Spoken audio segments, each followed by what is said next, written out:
കണ്ണൂരിൽ തെരുവുനായയുടെ കടിയേറ്റ 5 വയസ്സുകാരന് പേവിഷബാധ. കുട്ടി Pariyaram government medical കോളേജിൽ വെന്റിലേറ്ററിലാണ്. നില അതീവ ഗുരുതരം. 2 ആഴ്ച മുൻപ് പയ്യാമ്പലത്ത് വെച്ചാണ് കുട്ടിയെ തെരുവുനായ കടിച്ചത്. തമിഴ്നാട് സ്വദേശികളുടെ കുട്ടിക്കാണ് പേവിഷബാധ സ്ഥിരീകരിച്ചത്. കണ്ണൂരിൽ തെരുവുനായയുടെ കടിയേറ്റ 5 വയസ്സുകാരന് പേവിഷബാധ. കുട്ടി പരിയാരം ഗവൺമെന്റ് മെഡിക്കൽ കോളേജിൽ വെന്റിലേറ്ററിലാണ്. നില അതീവ ഗുരുതരമായി തുടരുകയാണ്. 2 ആഴ്ച മുൻപ് പയ്യാമ്പലത്ത് വെച്ചാണ് കുട്ടിയെ തെരുവുനായ കടിച്ചത്. തമിഴ്നാട് സ്വദേശികളുടെ കുട്ടിക്കാണ് പേവിഷബാധ സ്ഥിരീകരിച്ചത്.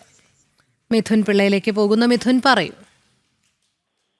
രോഹിണി, ഇക്കഴിഞ്ഞ മെയ് 31-നാണ് കണ്ണൂർ പയ്യാമ്പലത്ത് വെച്ച് ഈ തമിഴ്നാട് സ്വദേശികളുടെ കുഞ്ഞിന് തെരുവുനായയുടെ കടിയേൽക്കുന്നത്. അന്ന് തന്നെ ജില്ലാ ആശുപത്രിയിലെത്തി ഇവർ വാക്സിനും എടുത്തിരുന്നു. വലത് കണ്ണിനും അതുപോലെ തന്നെ ഇടത് കാലിനുമാണ് ഈ കുട്ടിയുടെ കടിയേറ്റത്.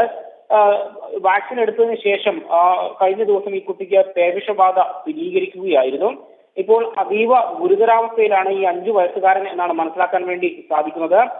പരിയാരം മെഡിക്കൽ കോളേജിലെ ഐസൊലേഷൻ വാർഡിലാണ് കുട്ടി ഉള്ളത് എന്നാണ് ഇപ്പോൾ ഏറ്റവും ഒടുവിൽ ലഭിക്കുന്ന വിവരം.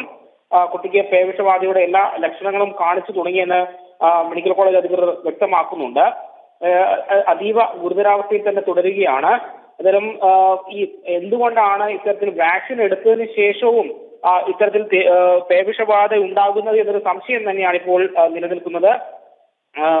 ഈ ഇന്നും ഇന്നലെയുമായി കണ്ണൂർ ജില്ലയിൽ കണ്ണൂർ നഗരത്തിൽ മാത്രം ഏതാണ്ട് 75 പേർക്കാണ് തെരുവുനായയുടെ കടിയേൽക്കുന്ന ഒരു സാഹചര്യം ഉണ്ടായത്.